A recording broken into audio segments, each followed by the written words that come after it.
Assalamualaikum warahmatullahi wabarakatuh. Alhamdulillahirabbil alamin wa bi nasta'in ala umuri dunya waddin wa ala alihi washabihi ajmain amma ba'du. Alhamdulillah, anak-anakku sekalian, kita berjumpa lagi pada kesempatan hari ini. Ya, insyaallah hari ini kita akan melanjutkan pembelajaran kita mengenai praktek ibadah. Dan kita akan memasuki pelajaran yang kedua. Pada pekan-pekan sebelumnya, kita sudah belajar mengenai praktek ibadah, yaitu satu hadis dan juga satu doa ya. Hadisnya, hadis yang pertama yaitu hadis meninggalkan sesuatu yang tidak bermanfaat, dan yang kedua adalah doa, yaitu doa agar diberi hidayah. Insya Allah anak-anakku sudah hafal dan juga sudah dipraktekkan dalam kehidupan sehari-hari ya. Semoga apa yang sudah kita pelajari dapat kita amalkan dalam kehidupan kita sehari-hari. Insya Allah hari ini kita akan membahas mengenai hadis yang kedua. Hadis yang kedua adalah bendera iman. Langsung saja kita masuk ke pembahasan mengenai hadis bendera iman. Ustadz akan bacakan mengenai hadis ini beberapa kali supaya nanti anak-anakku mudah dalam menghafalnya. Bagaimana pengucapan yang benar supaya nanti tidak ada kesalahan dalam pengucapan hadis ini. A'udzubillahi minasyaitonirrajim. Bismillahirrahmanirrahim. Likulli syai'in 'alamun wa 'alamul imanis shalah. Ustaz ulang. Likulli syai'in 'alamun wa 'alamul imanis shalah. Ya, jadi nanti dipotong di alamun seperti di hadis yang kalian lihat, tulisan Arabnya di situ dibagi dua, maka nanti dipotong juga seperti itu ya. Ustaz ulang. Likulli syai'in 'alamun wa 'alamul imanis shalah. Mari kita baca bersama-sama.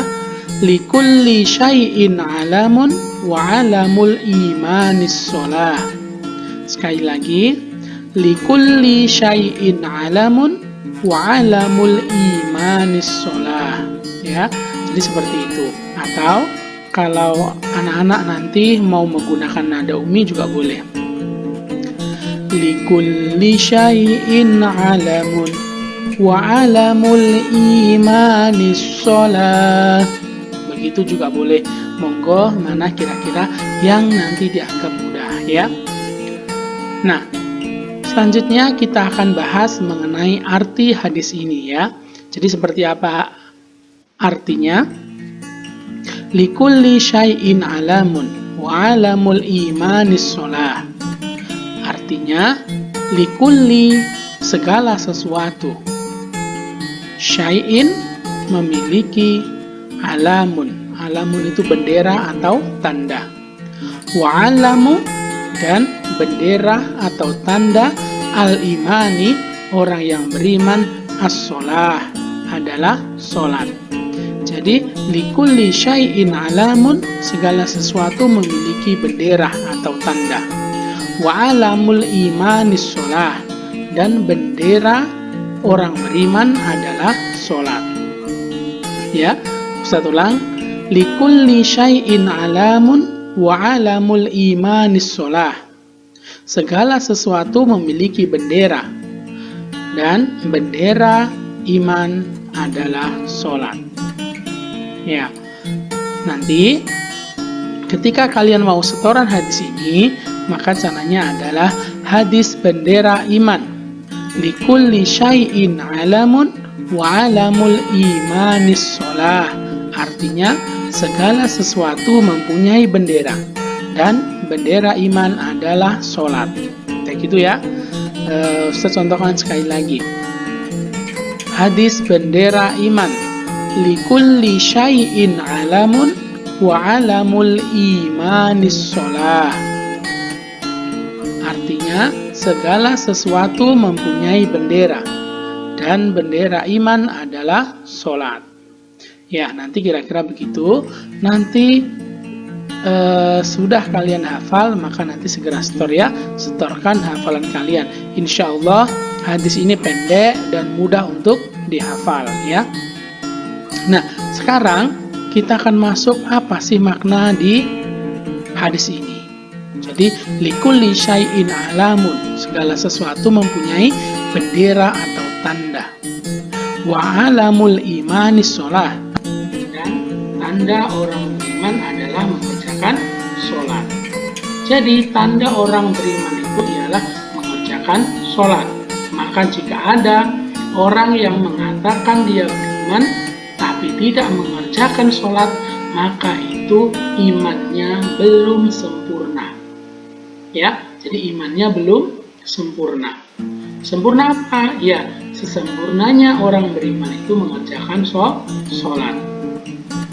Semisal ada tetangga atau siapapun yang kalian kenal, dia mengaku Islam, tapi ketika waktu duhur dia tidak sholat duhur, waktu asar dia tidak sholat asar, waktu maghrib dia tidak sholat maghrib, maka keimanannya dipertanyakan. Apakah dia benar-benar beriman atau tidak? Ya, contohnya itu. Di tanda orang beriman itu ialah mengerjakan sholat. Jadi, kalau anak-anakku sekalian itu merasa dirinya beriman, maka harus mengerjakan sholat. Sholat apa di sini? Ya, sholat fardu. Kalau sunnah itu kan hukumnya sunnah. Kalau mengerjakan mendapat pahala. Kalau tidak mengerjakan ya tidak apa-apa. Tapi sholat di sini yang dimaksud adalah sholat fardu. Isya, subuh, duhur, asar, maghrib, itu sholat-sholat yang wajib dikerjakan. Maka jika ada orang yang tidak mengerjakan itu, maka bisa jadi imannya tidak. Nah, terus ada lagi sebuah hadis juga, barang siapa meninggalkan sholat dengan sengaja, maka ia telah ingkar secara nyata. Jadi kalau ingkar itu adalah arti dari kafir, ya. Jadi kafir itu artinya ingkar.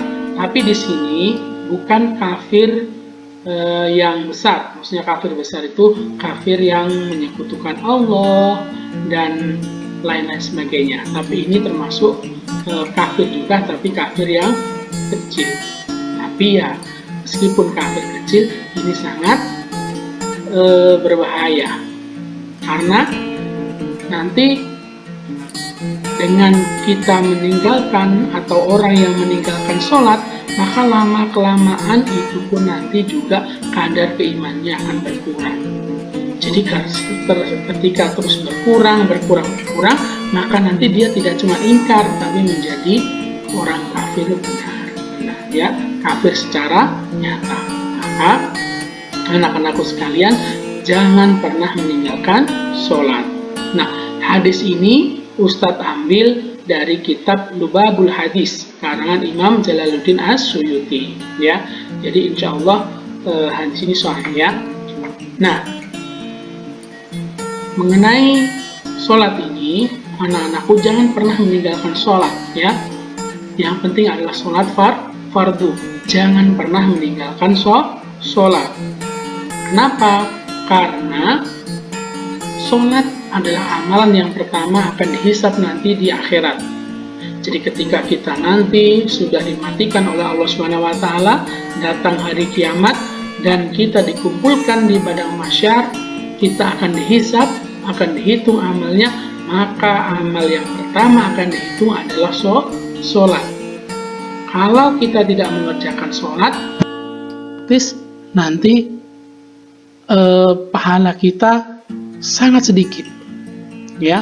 Apalagi ada hadis juga yang menyebutkan apabila seseorang itu baik sholatnya, maka baik ibadah yang lain. Apabila buruk sholatnya, maka ibadah yang lain pun juga buruk. Maka sholat adalah penentu, ya. jangan sampai meninggalkan sholat. Jadi sholat yang 5 waktu harus kita kerjakan. Kalau bisa lebih afdol, lebih bagus, lebih utama itu sholat dengan berjamaah. Ya, berjamaah di awal waktu itu yang terbaik.